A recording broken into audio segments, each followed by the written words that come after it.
আমি কখনো বলিনি। হ্যাঁ, আপনার ভালোবাসা দেখে তখন আমি সবাইকে বলেছি হ্যাঁ জেসমিন আপু আমার বড় বোন লাগে। তো আপনার সাথেও কিন্তু আমার সেরকম কিছু হয়নি। ব্যক্তিগতভাবে 4 মাস আগে আপনার সাথে আমার একটু মুখ কালাকালি হয়েছিল, তার জন্য সেই প্রতিবাদকে আপনি আমার চলচ্চিত্র শিল্পী সমিতির মাঠে আনতে পারেন? কখনোই পারেন না। আমি 13 তারিখে আমার শিল্পী সমিতির যে একটা চাঁদা হয় সেটা আমি দিয়ে ক্লিয়ার করেছি। তাহলে একটা চাঁদা মানে যে মানুষটা চাঁদা ক্লিয়ার করে দিয়ে দেয়, হ্যাঁ, সেই মানুষটাকে এই 14-15 দিনের মাথায় কিভাবে বাদ দিতে পারে আপনারা একটু বলবেন? শ্রদ্ধেয় নিপুণ আপু, আপনার কাছে আমার এই প্রশ্নটা, আপনি আমাকে কোন অপরাধে, আমার রানিং ভোটার, আমি আপনাকে ভোট দিয়েছিলাম, আপনার জন্য আমি অ্যাক্সিডেন্ট পর্যন্ত করেছি, আমার পায়ে 8টা সেলাই লেগেছে, আমি 3 মাস ঘর থেকে বের হতে পারিনি।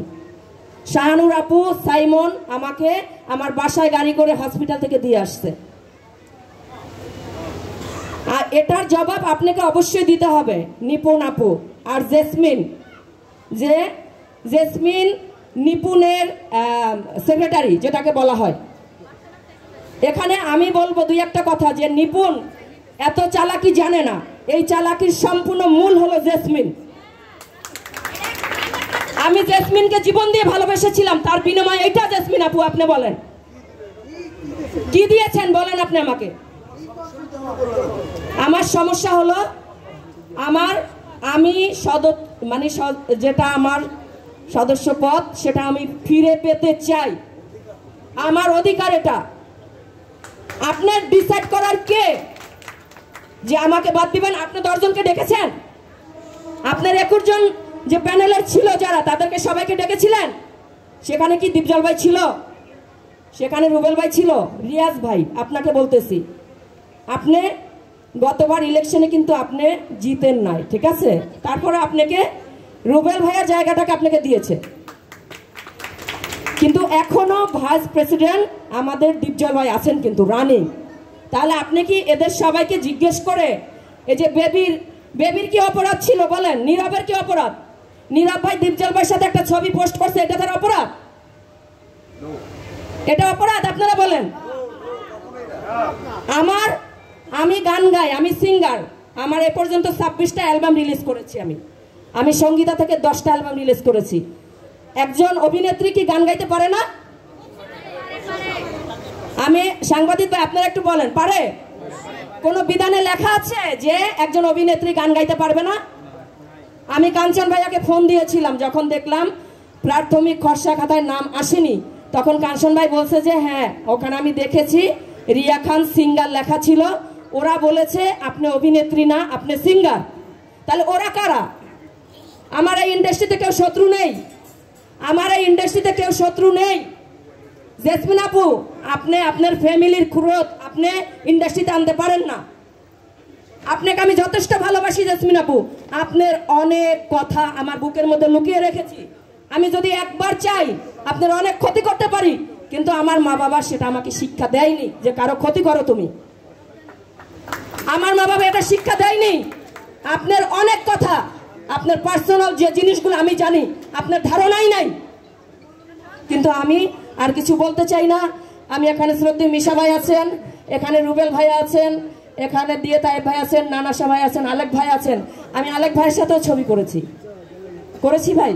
আমি নানা ভাইয়ের সাথে কাজ করেছি, একসাথে সবার সাথে কাজ করেছি। তো আমি আপনাদের কাছে মিনতি করব কেন, যেখানে আমি রানিং ভোটার, একজন রানিং ভোটারকে 103 জন যদি নিপুণ আপনি আনতে পারেন যুদ্ধ করে, তাহলে আমি কে বলেন? আমি কে? আপনাকে আমি ভোট দিয়েছিলাম, আপনার জন্য আমি লড়েছি, আপনার জন্য আমি বাজে ভাষায় পর্যন্ত আমি গালি খেয়েছি। আপনি আমাকে ছোট বোনের মতো, রিয়া তুই আমার ছোট বোন, আর এই ছোট বোনের প্রতিদান দিয়েছেন। আমি আপনার কাছে এটার জবাব চাই আজকের রাতের মধ্যে। আপনি আজকের রাতের মধ্যে এটার জবাব দিবেন। আপনি আরেকটা কথা বলি আমি আপনাদের সবাইকে সম্মান রেখে, আপনি ভেবেন না যে দীপজল সাহেব 3-4টা ভোটের জন্য হেরে যাবে। আমরা 4 জন ভোট দিলে না দিলে দীপজল ভাই কখনো হেরে যাবে? কখনোই হেরে যাবেন না। আপনি ভেবেন না যে আমি রাগ করে আমি আদালতে যাব মামলা করতে, তারপরে আপনি এইটা ইলেকশনটা বানচাল করে দিবেন, সেটা কখনো হবে না নিপুণ আপু। আপনাকে আমি শ্রদ্ধেয় সম্মান করছি এখনো। আমি চাই না এটা নিয়ে কিছু হতে। আমি ভোট না দিতে পারলে আমার দুঃখ লাগবে না। আমার দুঃখ কি জানেন? আপনি সবার সাথে অভিনয় করেছেন এতদিন, আপনি প্রতিটা ভোটারের সাথে অভিনয় করেছেন এতদিন। আপনি 2 বছরে কি দিয়েছেন আমাকে বলবেন? আপনারা এখানে অনেক ভোটার আছেন, আপনারাই বলেন 2 বছরে কি দিয়েছেন? নিপুণ বলে যায় ভিক্ষা করে এনে সবাইকে দেয়। ভিক্ষা করে এনেও তো এই নিজামুদ্দিন আউলিয়া সাহেব ভিক্ষা করে এনে সবাইকে দিয়েছে না? নিজামুদ্দিন আউলিয়া কিন্তু এমনি আউলিয়া হয় নাই। তো জায়েদ যদি ভিক্ষা করে এনেও দেয়, তাও মানুষের একবেলা খেয়েছে। হ্যাঁ, মানুষের বাসায় বাসায় সুন্দর করে প্যাকিং করে পাঠিয়ে দিয়েছিল। আপনারা কি ভুলে গেছেন সেগুলা? আজকে বেবির কি অপরাধ, রিয়ার কি অপরাধ? আপনারা প্রতিবাদ করবেন না? আপনারা তো কথা বলতেছেন না, কারণ আপনারা কি অলরেডি কি চলে গেছেন ওইদিকে? আমি আর কিছু বলবো না।